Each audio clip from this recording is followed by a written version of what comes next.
This week on Empowering Midlife Wellness, I'm back for our 9th monthly workout with Master Personal Trainer Kelley Workman. We're teaching all about different ways to resistance train.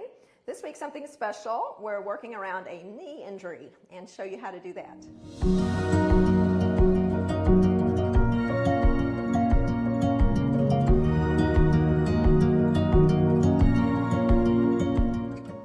Hi friends, and welcome to this week's episode. I'm here again with Master Personal Trainer Kelley Workman. We just counted this is our 9th workout to do for you. A whole gestation for a whole baby. That's how we counted since she had six. I only had 3. Since we've last seen you, we've done some fun stuff. Kelley climbed about 30,000 feet, the equivalent of Mount Everest, over 36 hours. That was it. Tell us about that. Well, at Jackson Hole, you climb the mountain 19 times. You go up, it's about a mile. You gondola down, you do it in 36 hours. I completed it in 30 hours. It was rough. It was a challenge, for sure. 19 times. And the pitch of this mountain is 50%, which is like this. That is so 36 to 52%. Yeah, so rough. Maybe that's not one of your goals. I'm actually going to do it next year with Kelley. But just as women of our age can still do hard things if you lift weights. So nobody could do that if they didn't lift weights. I just did my 32nd half Ironman 2 weeks ago. Now, that's also really fun. I will tell you that I injured my knee. It's nothing terrible. It's going to recover in a week or so. But because of that, we're going to do a workout today that is specifically not focusing on the knees because my left knee hurts a little bit. So this might be one for you to think about if you have bad knees. We're going to focus more on core and upper body today. Just to say, if you have an injury, there's always something you can do. So if you can't do running, like I cannot right now because it hurts, I can still swim, I can bike, I can lift weights, I can do other things. So we don't want to stop when we're injured. Do not stop. Find something else to do. You can always modify because consistency, we've talked about so many times, is the key. Yes. If you Everything stop, is modifiable. That's right. And if you stop, you lose everything very quickly. So do not stop. Yeah. So this is an example of how to work around injuries. We're not going to use my knee today. So what are we doing today? So we're doing a lot of core focus. I put a mat here so everyone knows. You just get a mat on your floor in your house and you can do these 4 exercises.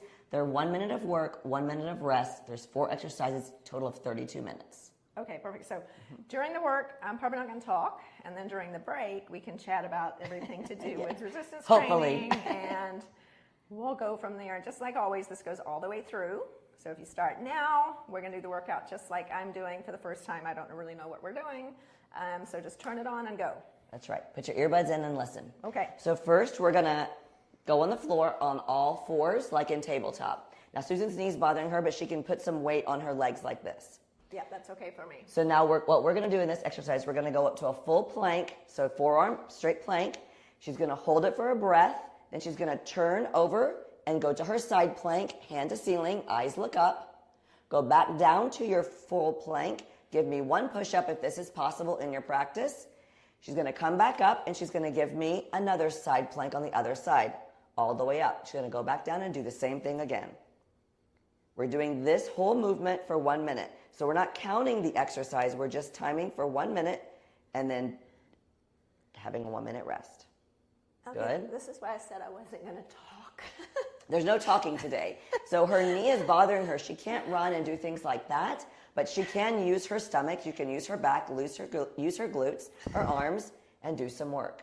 Very good. If you're not comfortable with push-ups, you can put your knees down. Absolutely. Everything is modifiable. Susan wanted a challenge today. I haven't seen her in a while.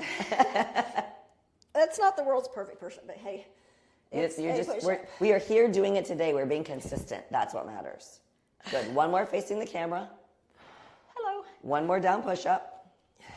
And 1 more facing me, and that'll be our 1 minute, and we'll have a 1 minute rest. Okay? Now come down, and we will rest for 1 minute. Okay. So my knees feel okay like this. Just impact. And we do. There are all kinds of knee pads you can buy. If you have a problem, you want to have a cushion, wrap a towel, double your mat. There's a million ways to cushion it in that incident. Yes. So modification. This is one of the many reasons why it's helpful to get a trainer. If it's a financial stress, which it can be, you can get in a group with a trainer. Most gyms will offer, so you don't have to private. Someone who can help you to modify whatever your injury is. I do not care what it is. There's something you can do, unless you're quadriplegic. Yes. And even then, there's some things. Yeah, it's true, because if you hurt your knee, well, then you can work upper body. Even I've seen people that are on wheelchair type, knee walkers. They're at the gym, they're doing push-ups, they're doing things with it. There's all kinds of things you can do. Hurt your shoulder, then you can do squats, you can do lunges, other things. There's always something you can do. Yeah, so it's, we feel sad. We go through some morning when you cannot do the thing you love. Like, I love running, but what I'm going to do now for 2 weeks is really focus on cycling, lifting weights, and swimming. So just sort of change the mindset. Okay, this is what's happening. Let's focus on other things. There's other things we can do. That's right. Let's go again. We're all 1 minute up. Okay. Same thing. We're doing 4 sets of each exercise. Nice plank, nice push-up. Again, you can always go to your knees for your push-up. As we get towards the 3rd and 4th one, go to the knees. It's totally fine. Good. Back to the camera. Those are perfect. She's breathing as she's doing it, not holding her breath. As you do your push-up plank and side plank, you always remember your glutes are engaged, your belly is pulled in tight, you're keeping your body from your shoulders to your hips nice and tight. Susan can't talk. She'd like to say something right now, but it's not going to work. She's focused. It might not be very nice. This is fun, though. Very good. These are great. I can feel it working. Very nice. These are perfect. Really good. We're working around her knee, keeping her core tight, keeping her upper body strong. Awesome. I think we have enough for one more side plank facing me, and then we're going to go back down. Yep. Very nice. And your 1 minute's up. Let's rest for a minute. Yeah. Like all these things we've been doing, that's cardio too. My heart rate is 120. Yep. That's where I would want it to be if I was jogging. So I am getting cardio. So, there's just different ways to do it. What I have noticed too, if you get really focused on one thing that you love, so most of my life I loved running. I just ran. That's all I did. Body gets used to it. You get injuries. We need to do different things. So, not to put a silver lining on an injury, but it does force you to kind of branch out and try different things. It does. It's important also, just because if you have an injury that's a repetitive type of injury, you may have to give it up forever, or it's not modifiable anymore. So you have to learn to do new things. I think as we age too, forcing ourselves to do a new thing, because as we age, people don't like to change, but changing to something new, actually so beneficial for many reasons. Brain health, aging health, really dementia, Alzheimer's health, all those things. All that. And there may be a time when I'm 90 that I can't run anymore. So because I know how to swim and bike and lift weights, I'm going to be able to focus more on those. So all of that's true. That's right. Okay, 1 minute's up. We got another round. 3rd round. Again, probably not a lot of talking here, which is good. And you see right now, if you can see Susan's feet when she's doing it, her toes are staying down. This is because we don't want to tweak her knee anymore, okay? But whenever you're doing a side plank, you can also use the blades of your feet. When you turn one way, your toes follow your hand. So there's many ways to do this. We are modifying even this position for Susan's knee right now. Yeah, so a side plank, you could put your foot over. Right? Yes. I'm not doing that. But we're not doing that today. Again, everything is modifiable. You can, if you want. You are welcome. That's right. You're welcome to. That I would do without shoes on, especially not Hoka's. Because it's hard to manipulate your feet with these big shoes on. It is. She's doing great. She's breathing. This is why she's not able to talk. Keeping it a 1 minute of work and 1 minute of rest also helps your heart rate go up. So if you've only got 30 minutes today, this is the perfect workout to do to get your heart rate up, get your muscles built. Last one, push up and rest for 1 minute. That was our 3rd one. That does get your heart rate up. 120. So for me, that's what I call zone 2. So that's a good zone to be in for fat burning, cardiovascular health, all the good stuff. And you can tell because she can talk, but not really talk. Talk, but not sing. Yes. Couldn't sing in tune right now. Couldn't sing in tune right now. Yeah. Maybe I can never sing in tune, but I could try. Not right now. Okay. All right, so you are tired of the broken record about all the reasons why you should do resistance training, but we're just going to remind you. Kelley talked about some of them. One of the most high on my mind is osteoporosis prevention, because that runs in my family. Strong bones, they don't break when you fall, right? We don't want to break our bones. And we actually don't even want to fall. So having stronger muscles prevents us from falling. So just all the good things. That's right. The workouts we're doing today are all really core focused, which means back to front core, not giving you a six-pack abs necessarily, but giving you strong back to front, which this is what most women going through perimenopause and menopause need, are strong muscles up and down your spine to help you stand tall, help you be strong and be balanced. That's right. We fall down mostly because of visual perception loss, so that we trip on something, and a lot of that is caused not just by our eyesight but by poor posture, because we're leaning forward and nowhere we go. Posture is so important. And back muscles are not the most sexy muscles. People are like, they want to see your biceps or your legs or your glutes, but your back muscles generally are some of the most important muscles on your body because they really help you stay upright. That's right. And that prevents pain. Back pain, terrible. Everyone has back pain. Everyone's got it. Back is last important. round here, last minute. Okay. So this actually really uses your back, is what we're saying. 100% using her back. Not just the whole, all the way around. I said to someone recently, they had a woman, and she was showing her abs and all of this, and I just realized at my age, if I have some abs that show, that's great, but if I am strong, that's what really matters at this age. So strengthening your abs back to front, all those spinal muscles are one of the most critical things we can do as we age for ourselves. Yep. Gravity's trying to push you down. You want to stay up. That's good way to say it. Good breathing. She's breathing here. This is her last set of these. This is your fourth set if you're following along. Good. Another push-up. One more to the camera. Hello. Another push-up. One more to me and one more push-up, and that's going to end our last minute of work. Very good. Okay, 1 minute of rest here. Yeah. So, ladies, I've seen you at the gym. Not when you have Kelley with you. We're doing a lot of this. We're doing some triceps, some shoulders, maybe some squats. Don't see many people doing pull-ups, rowing. Yes. Lat pulls. Yes. Got to add those. Back work, so important. If you're intimidated by, I can't do a pull-up unassisted, honestly, but you can do it with a rubber band. You can do it with a friend holding your feet. Yes. That's one of the most fun exercises to do. I've been working on those. I can almost do one by myself. But yeah, don't be put off because it's like, oh, I can't do that. You can do it with some assistance. Yeah, and there's all kinds of ways if you're looking like using a strap, just hanging your body and just doing shoulder retractions, right? There's a lot of ways to work your way into doing a pull-up that are very effective. I'm just stretching my knees here while we learn about the second thing. Yeah, so now, next thing we're going to do, we're going to be an elbow plank, and we'll call it this elbow saw. So she'll be planking on her elbow, move the weight up and down. We'll do this for 30 seconds, and then we'll switch elbow and hands and do it for the other 30 seconds for a total of 1 minute. But she's staying on an elbow plank this time. Again, working the core back to front. Yeah, and we've always done this where we're doing multiple body parts. So we're adding in a row, so it's using our backs, our lat, the back of our arm, our triceps, everything. It's really going to ignite your core because you're going to be on one elbow. Okay.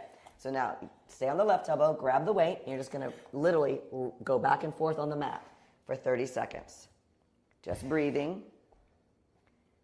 I'm trying to keep my hips straight. She's doing you can open your legs like she is a little bit to be a little bit more in hip distance apart to help hold your body up. She's just rowing for 30 seconds with one arm. She's going to switch the elbows and do the other arm and then rest. But this is lighting up. You can even see just her body language. Holding your body with one arm is not easy. Only Susan would power through this right now. I thought that 8 would be light. I'm just saying. I know, 8. Now, put the weight down and let's switch elbows. Shikes. I know. It's a lot. Last 30 seconds. So it's not so much about the weight she's moving, it's about that she's using one elbow to hold her body up and her feet are opened slightly. Just focus on breathing. Her glutes are squeezed, her belly is in. She's almost done. You guys, if you're following, you're almost done. You got about 7 seconds left on this side. Good. 2 and 1. Okay, 1 minute rest. Oh boy, that's fun. So the things, you'll tell us what it's actually called. I will tell you. It's an anti-rotational thing. So yes. Your body wants to rotate, you're trying to hold it in place. And so there's a desire to rotate, but you're trying not to. So that really engages your core, and we do that with lots of different things we're going to do today, I think. Much harder than it looks because you have to keep your body still, and that's not natural because there's a weight on one side. So really interesting doing those. And also bring it down to your elbow versus a straight arm plank. This really challenges the core more because you're so unstable with such a short lever here. Yeah, yeah. It's a great, and even though this is only 8 pounds, it's not really about the weight that you're moving. It's that you're actually moving this while your body's trying to stay very still. It's very difficult. Yeah. Maybe when you first begin, you're just going on your elbow, and just how about lift the arm up and see, can you balance? Then add the weight in and do it. Yeah, that's a good, it's sort of, like on a, we don't have one right in front of us, but like on a ball or in a boat, trying to keep it stable. Like you've got to constantly be. You're constantly fighting your core, constantly. Yeah. Okay. We're back for our next 30 seconds, second round, and let's go. All right, so I'm trying to get my butt down, my head straight. Belly is in. See how nice her feet are nice and wide as the mat, keeping her body as stable as possible. Great. Remember I said this is because her knee is injured? Her brain is not injured. The rest of her body is not injured, just her knee. We're not using the knee whatsoever today. Nope. Good, almost. 5, 4, you almost got it. Keep breathing. 3, 2, 1, switch sides. That was 30 seconds on that side. We'll do 30 on the other. This is so much harder than it looks. If I saw someone doing this, I would think that was not that hard. So just try it. Just try it. That's right. And again, if you're beginning doing it, you don't want to use the weight, you maybe even do 10 seconds, come down to your knees and do another 10 seconds. Work your way up to this. This is not for everyone to start out if you've not been exercising at all. Good. She's got 10 seconds left. You guys, if you're following, 10 seconds. Good breathing. Belly is in. Glutes are engaged. 3, 2, 1, and rest. 1 minute. And she's tired. You think? That's good. Good tired is good. It is good. Because we're not wasting time. If you're committing 30 minutes to exercise, you better be tired. Otherwise, it's a waste of time. Well, we like to incorporate these 30-minute workouts to where your heart rate gets up, your brain is totally focused. You can't be thinking about your laundry, your chores, what happened 5 minutes ago. No. You are solely focused for this 30 minutes, and that's not that much time. No, it really isn't. And then this idea that I will tell you, I maybe had, my knee's injured, so if I can't use my lower body, there's no way I'm going to get a good workout. Clearly wrong. Shift the perspective now. Okay, that's not true. No, not even a bit. And there's always something that you can do. And again, I just have to reiterate that doing things for your core doesn't mean just doing 1,000 crunches. The crunches don't help the rest of your body. They're just vanity crunches, which I love them. I'm not discounting them, but this is a full body, head to toe, strengthening exercise as you age. All of these are today. You can do this if you're 22, but absolutely. My 20-year-olds couldn't do it, just saying. So if you're doing it and you're 50-something, go you. That's right. Let's do it again. Third round. Now that you know what to expect, it's easier to mitigate the feelings that you have. You're just keeping the glutes squeezed, belly is in, feet are hip distance, a little more than hip distance apart on the mat. Good breathing. We're almost there. Excellent. Breathing. 5 seconds left. She's got it. Breathe. 3, 2, and 1 down. Woo! One more side, she says. I did not give up. I thought about it. Just for you guys, she kept it up. I did think about it. Good breathing. I didn't. Sometimes it's also difficult when you have an injury, like Susan said, you're feeling like, oh, I can't. But she came today to do this, and this is a difficult workout that we planned today. She had no idea what we're doing. No. This is not easy. Although her knee is bothering her, this has nothing to do with her knee. So her brain has to overcome that. Last one, now rest. Very good. Yeah, that's true. So I went to the doctor this morning. He's very good. Thank you, Paul Shoup. If you need a knee done in Houston, he's your guy. He said, don't run for a couple of days, but he didn't say don't work out. So you can still do something, anything. Tell us what you're eating right now. How are you managing your injury also with your food? So protein, we always talk about protein. Even if I can't do anything else, at least 100 grams of protein a day. I try to get 120. Kelly would like me to get 140. 120 is a great mark. Arguably at the moment I'm burning fewer calories because I haven't been running. So I do take that into account. I'm eating a little bit less throughout the day, but I'm also not as hungry, but I'm not compromising the protein. I'm just eating a little bit less of other stuff. Yeah. I think that's always number one, right? When you're injured, you have to at least manage your food. If you can do nothing else, you have to manage what you're putting in your mouth. Right. Your muscles cannot heal without protein. Yes. So they need that. All right. Do I have one more? We have one more. Last one, best one. Yay. If you're working with us, yay. just smile. It's the last time you have to do this. I was going to say a different word, but yay. So happy. Yes, Okay. I am.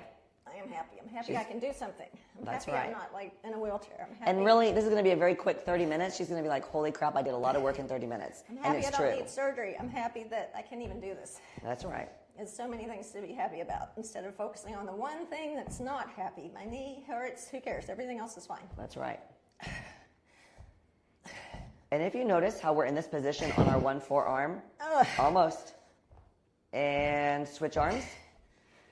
Think about when you're starting to fall or you trip over something, how unbalanced you feel and unstable you feel. What you can see in this position, she looks like someone who's fallen is trying to get up, right? So think if you're practicing things like this is giving you the stamina and the brain power to realize I can catch myself, I can do this. I've been unstable many, many times before and I've survived. That's true. Good. Almost. Breathing. 4, 3. Awesome. 2. And 1. Down. Last one. Woo! Woo. Yay. That was hard. That was awesome.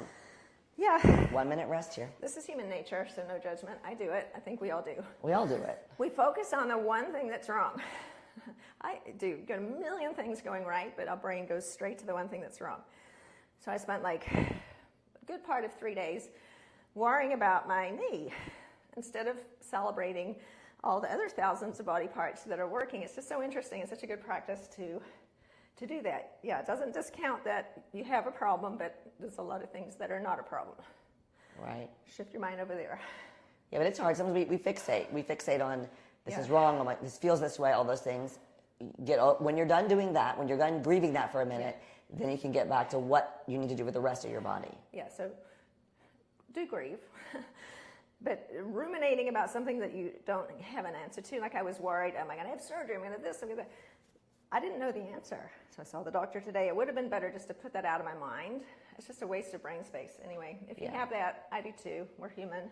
So I have pads, but Susan, first, since your left knee's one injured today, we're going to make our left knee be up first so there's no problem on our knee. We're going to do a wood chopper. Now, I've elected to give her a 15-pound kettlebell to wood chop. So you can use a weight. You can use nothing at first, okay? So the wood chopper is we're just going to be up. You're going to reach it up. Your eyes always follow the weight, and then you're going to go down. Oh, I'm going to twist there. You're going to go up, and you're going to go down slow. We're going to do all one side for 30 seconds, and then we're going to change sides for the next 30 seconds. Same thing. You reach up on the leg that's bent, and you go down and twist. Eyes follow the weight every time you do it. Okay? Okay, so I can already tell that's going to engage everything in my hips and lower body without any impact. And then I'm also, of course, using my abs, shoulders, all the things. Using the eyes also to follow the weight, right? Just like if you've ever taken a yoga class and they're like, look at your hand in the ceiling. You're always following. Okay. Don't need that, right? So nice and in front. It's up. So wait, start here, and reach up. Wrong side. You got it. Ready? Same side as the knee. Yes. And down. Up. Good. She's breathing. Eyes follow. Good.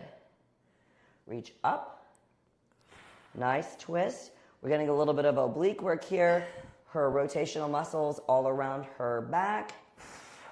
Deep core muscles. Arms straight? Arms. For right now, you can bend them, straighten them, whatever you can do to keep the weight moving and the torso twisting slightly. Almost. Good. It's getting harder. And one more time up. Now we're going to switch legs to finish the other 30 seconds of the work. Okay. Well, that didn't hurt so far. So now I'm starting on this side. Yep. Up above the knee and rotate down. Eyes look down. Up and rotate. Good. Body is nice and still. If you find yourself wiggling, slow down and just watch the weight go. Reach it up. Breathe.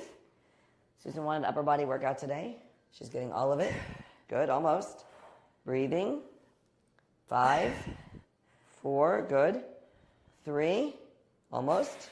2, and 1. Okay, down 1 minute. Ooh.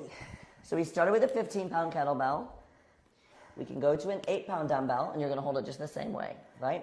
Okay, we can try that. Not because I can't do 15. We just want to show you something different. Yeah, you just want to see whether you're using a kettlebell or a dumbbell, how you're going to hold it, and you're just rotating and reaching. I'm kidding. I don't think I could do 4 of those, so thank you. All right, now I'm going to go this way. Yes. All righty. Okay. So the weight goes up by your knee and down where it's not, so that we have plenty of rotation at the bottom. Good breathing. Reach. Eyes follow the weight the whole time. They look down, they look up. She's twisting from the belly button up. Hips stay the same direction the whole time. This is just a kneeling wood chopper if you're watching along or following along. So this is where you chop wood like this. Chop. Chopping Yes. wood. But see, we're not using momentum. If you're really chopping wood, right, you want to use the momentum of the axe, the heaviness, and whip it down. But you really want to keep your core tight as you try to rotate and breathe. Good. Now let's switch legs. Okay. 30 seconds on the other leg, the other I'm way. going to go this way just so you don't look right up my skirt. Yes. Also, you can see it from a side position, it looks like. Okay, is that right? This Yeah. way? Okay. That's why you need a trainer. I can't remember which side I did. Up. Good. Eyes always follow your weight. And down. This helps you twist a little bit better each time. And remember, guys, never hold your breath. You're breathing through the whole movement. Good. Reaching up. This is our second set. You guys are doing great. Keep breathing. Reach it up with my eyes. Back down. Good chopping wood. Almost. Good. And last one. Last 30 seconds there. And rest for 1 minute.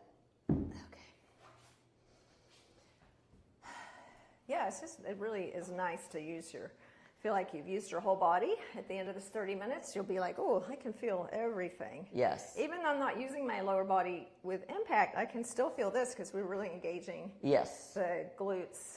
And even your quads. When you have one leg up, this hip Yeah. flexor, this hip is trying to hold yourself in place. This glute, this quad, everything is working. That's why we're switching legs when we're doing it too. Yeah, this is a really great way to do all of this. I have so many patients who say, I can't do this, I can't do that, I can't do this because I've got knee injuries. Yes. So many Everybody. people. Right. You can do this or some version of it for sure if you have some pads or whatever. For sure. There's all kinds of pad, but you can even just get a towel and roll it up. You can do a million things to pad your knee if you still need some padding on the knee. Yeah, these are cool. Yeah. A knee patient actually gave those to me. They said they love them. I'm like, okay, I kept them. If we can find the link, I'll put it below. Yes. Okay. Okay. I want to get some. So now, go all the way up, eyes follow, and all the way back down. 30 seconds on one leg, 30 seconds on the other. It's our third set of wood choppers. Good breathing. Notice both of Susan's hips are still facing forward, even though she's twisting. The first time you do it, it's hard to get that rotation moving. We don't do a lot of things in our life unless you're a golfer or a baseball player that does a lot of rotation. So the first one you might feel kind of rusty. See how she's moving so much better now in her third set? Her rotation is much more, her range of motion is much more. Keep your eyes following the weight. Now let's switch sides. If you keep your eyes following the weight, it's really gonna help the rotation get better and better each time. Yeah, honestly, as much as I like to lift heavy stuff, that first one was probably too heavy for me to have good form. So thank you. Up. Good. Eyes follow.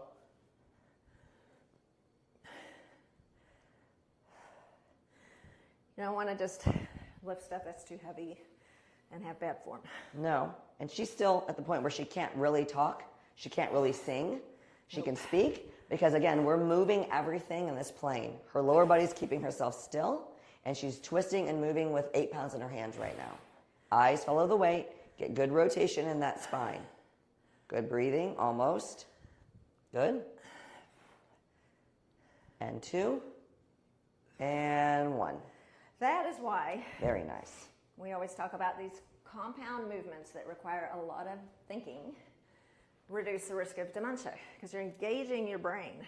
You have to really engage all the different parts of your brain to do that. It's kind of like standing on one leg with your eyes closed, which that's another thing to try, practice. Right.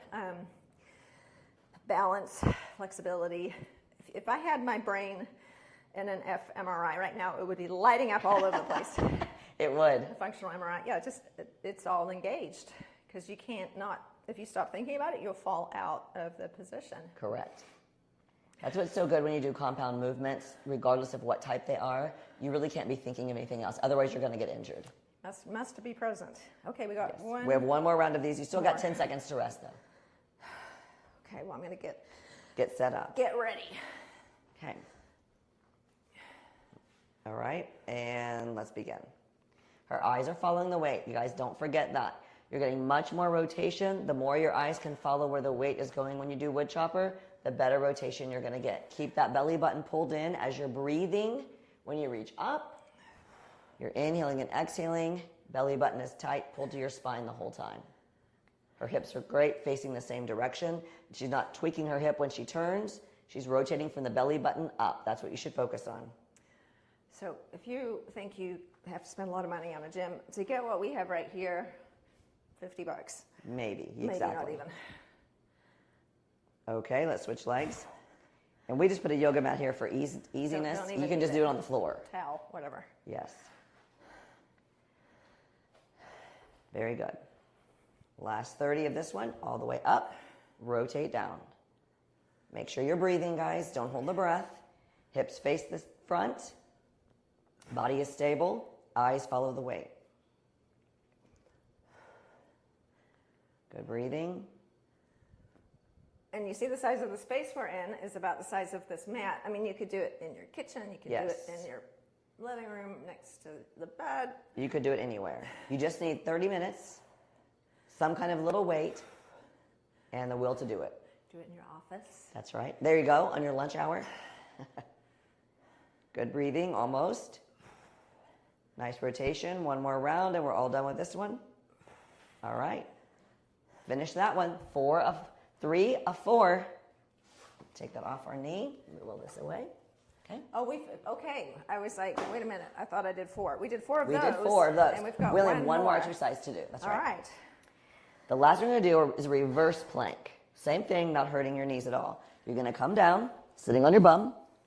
Hands are back. You're going to go up into your bridge to your reverse plank.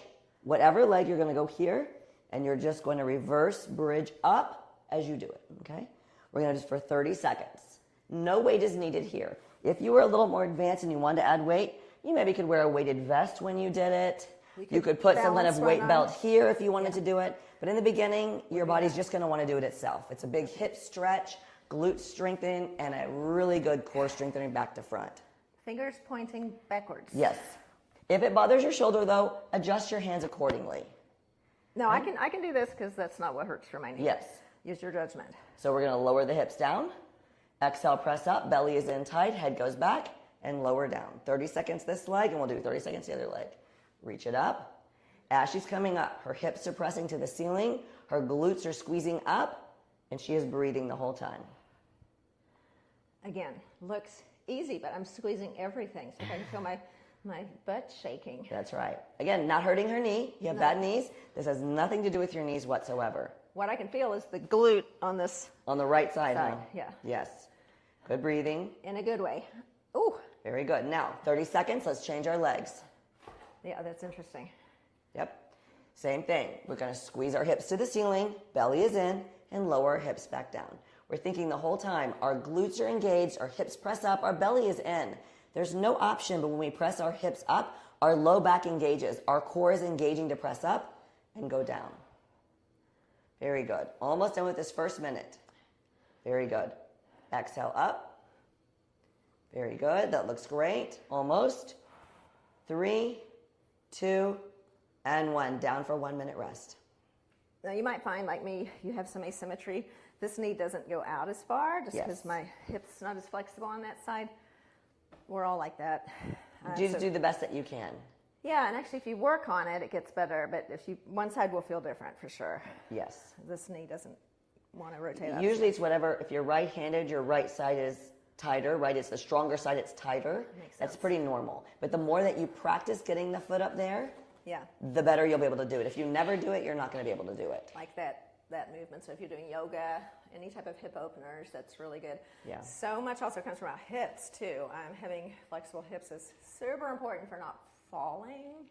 So stretching hips, yoga, this. Exactly. And none of this is doing anything to my knee. So there you go. Okay, we have 5 seconds left, guys. You want to get back up and let's get rocking. Remember, you're just breathing as you do it. Yeah, I would suggest that one's much different, right? You inhale when you go down. If this helps you, you exhale to squeeze up. Most important, just don't forget to breathe. Yeah, I find it with most people that whatever hand they're dominant, that's their tighter side, that's their stronger side, so it's always tighter. So just work on that side twice as much as the other side. Exhale when I squeeze up, glute engages, belly is in. Do you see when you're engaging your glute, you're engaging all the muscles that go around your hip, your low back, your core? There's no option. Everything is working. Her shoulders are working. Her brain is working right now. For sure, yeah. So the point of your hands being this way is to engage your shoulders? That's right. Now let's switch legs. 30 seconds is up. Yeah. It engages your shoulders. It engages your upper traps, your mid traps. Everything's working. It's not intuitive. So it might feel a bit uncomfortable because you're not used to it. Kind of like if you brush your teeth with your left hand or up, Yeah. Non-dominant hand. It just feels weird. So it's good to do stuff that feels weird. Yes. Good breathing. Almost, guys. You're doing great. This is our second set. We only have 2 more sets of this left and we are done. 32 minutes will be zippy to zap over. Good breathing. Good. It does really go so fast whenever you're concentrating. 2. 1 more. Very nice job. Down and rest 1 minute. Yeah, something about that when you're really mindful. Time, it just doesn't take much time. It's just not much time, 30 minutes. It's not, it's perfect. And again, if your hands are bothering to be fully, figure out what feels comfortable to you at that moment. You may even be someone who has to do a fist hand at first. Do that. Just get your hips up and get used to making the movement. Then you can play with the hands. It's not an all or nothing exercise. Flexible wrists are good. I mean, all of this is good. Like any body part that loses its flexibility is going to increase the chance that we develop chronic disease as we get older. We've got to keep everything moving, flexible, juicy. Toes, feet. That's right. Ankles. Okay, let's do it again. All the things. Only 2 sets of the reverse plank. Up we go. Remember, we're breathing. We exhale to squeeze our hips up. We inhale when we go down. That's our rest for a second. Exhale to squeeze up. Right glute, all the back is working here. Belly is working. Shoulders, triceps, biceps, hands, wrist, everything's engaged in this position. Good. Squeezing at the top. Very good. Almost. 30 seconds to one side, 30 seconds to other. Very good. Down and switch. Okay, so tell us, how do you prepare for this Everest thing? How do you prepare? Climbing 30,000 feet in 36 hours, or shoot it in 30. Although I think I'm very athletic, when they gave me my training schedule in the beginning, they give you a 20-week training schedule, I thought, well, this is baby work for me. But getting into week 6 and week 7, what I did learn was finding the time to do all the training they required was a lot. So it's everything from a million step-ups on a box to hiking here in Houston, the trails that we have, which are not very high, but the amount of time increases. There's many things. Besides lifting weights, of course, and eating a ton of food. And down, rest 1 minute. We have 1 more set left. Backpack. Carrying a pack, carrying a water bottle. And eating was the hardest part, besides training. Learning to eat while I exercise was the hardest part for me. I'm not used to that. You're used to that in your Ironmans, right? You're used to eating some foods. Yeah, we that was hard. Every 20 minutes. It is hard because you don't want to. You just gotta. Your gut. My guts did not feel good. You had to train your guts to feel good to do that. It was not something I was used to. Yeah. So just you may not want to do that. That's a pretty challenging challenge. However, just say you can do things. I mean, that's a pretty high level challenge right there, or doing an Ironman. But challenge yourself to do something. I mean, just anything. You can even challenge yourself to do a 5K. Do a walking 5K. Do a run walk where you move your feet and then you walk and you move. There's many things you can do that you don't do now that can be a challenge. I'm learning how to do a pull-up on my own. I love that. I love that. I have many ladies that want to do pull-ups. Yeah. Yeah, there's all kinds of progressions to get there, right? From Right. dumbbell rows to all kinds of things to strengthen your whole body Yeah. that you can pull your body weight up. I Yeah. think it is a rite of passage. It All right, is. I'm doing it. last minute. Maybe you want to learn how to do a push-up, like just Yeah. something that you've never thought you could do. Yes. That I bet you can. Take 6 months and learn it. Exhale, hips to ceiling. Last set, best set. Squeezing the glute, hips go up, belly is in. Bring it down. Exhale, squeeze up. Every time you glute bridge up and you're putting yourself in this position, think about your belly button being pulled in tight, almost like she's wearing a corset and I'm tightening it up at the back, right? Your exhale when it squeezes up, belly is in super tight. Good. Almost in on this side. 30 seconds here. Last 30 seconds coming up. And next time we're down, we're going to switch. Okay. Very nice. Exhale and my hips go up. This is the last thing. Last 30 seconds here. You can do anything 30 seconds. Yep. Good breathing, good focus. Core is strong, glute is squeezed. Body is nice and relaxed. I'm squeezing it up, slowly letting it down, exhaling hips to ceiling every single time. Very good. All of these hip bridge exercises are really good for your hips, obviously, but Yes. your hip flexors in the front and your Balance, stability, all of those things are so hamstring important. flexibility, Yes. which I don't have from running. So hip bridges, and there are hundreds of kinds. This is just Yes. one. Really, really good. And guess what? That was it. That was our 1 minute. Wow. So that was 32 minutes worth of work. Amazing. Okay, and so there you go. You can do that even with a knee injury. We'll try to throw some more in that maybe incorporate different modifications for other common types of injury. But knee would be the most common one I hear all the time. Yes. Maybe shoulder would be second. Next, yeah. Back, you name it. But we can still do something. So if you enjoyed this episode, don't forget to share it with your friends. Subscribe. I can't wait to see you next week. And Kelley can't wait to see you next month. That's right.